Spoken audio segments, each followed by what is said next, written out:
weather looking a little more comfortable, but we are seeing some rain out there. Let's check in with Chief Meteorologist Scott Padgett with a look at the forecast. And the humidity was back today. Did you guys feel that change? Yeah, we bundled up over the weekend. Some of us turned the fireplace on. I did, not ashamed at all. A high resolution radar shows that we do have some light rain that's out there right now. So we saw that tropical moisture from the Pacific and from the Gulf get pulled here into North Texas, and that's why our dew points went up, and you felt that humidity today.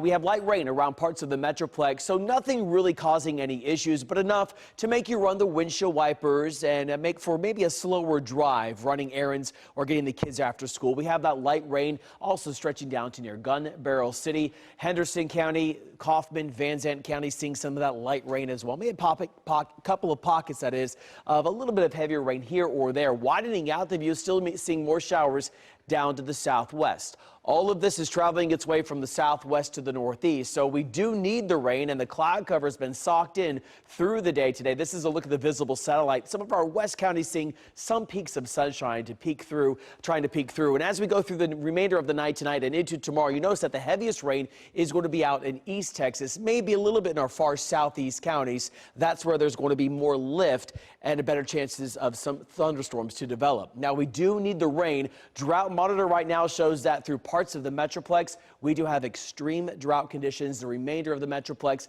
dealing with severe to then moderate drought. So a lot of rain is what we need, and we have some remaining in the forecast as we go through the remainder of the night tonight and into tomorrow. So the reason more rain is going to be east of us is there's a stationary frontal boundary that will lift. So there's enough lift right near that boundary to see the heavier showers pop up and some of the stronger storms. We then have another cold front on the way. So tomorrow we have this frontal boundary approaching. With it, scattered showers around late in the day and then into the evening hours. That front slides south and east. We start to see the clouds clear late tomorrow night, and then into Wednesday we have more sunshine on the way as high pressure builds back into North Texas. But Fossil Rim Wildlife Center right now shows that we do have the cloud cover around, and because of that we're sitting in the mid 70s. So we're at 75 in Mineral Wells to 73 in Bottom, 70 in Waxahachie. So temperatures below average, but it's definitely humid. So into the evening hours, upper 70s, mid 70s, then dropping down to about 74 degrees by 10. Rain chances 30, then going up to 40% as that frontal boundary lifts back to the north just a bit.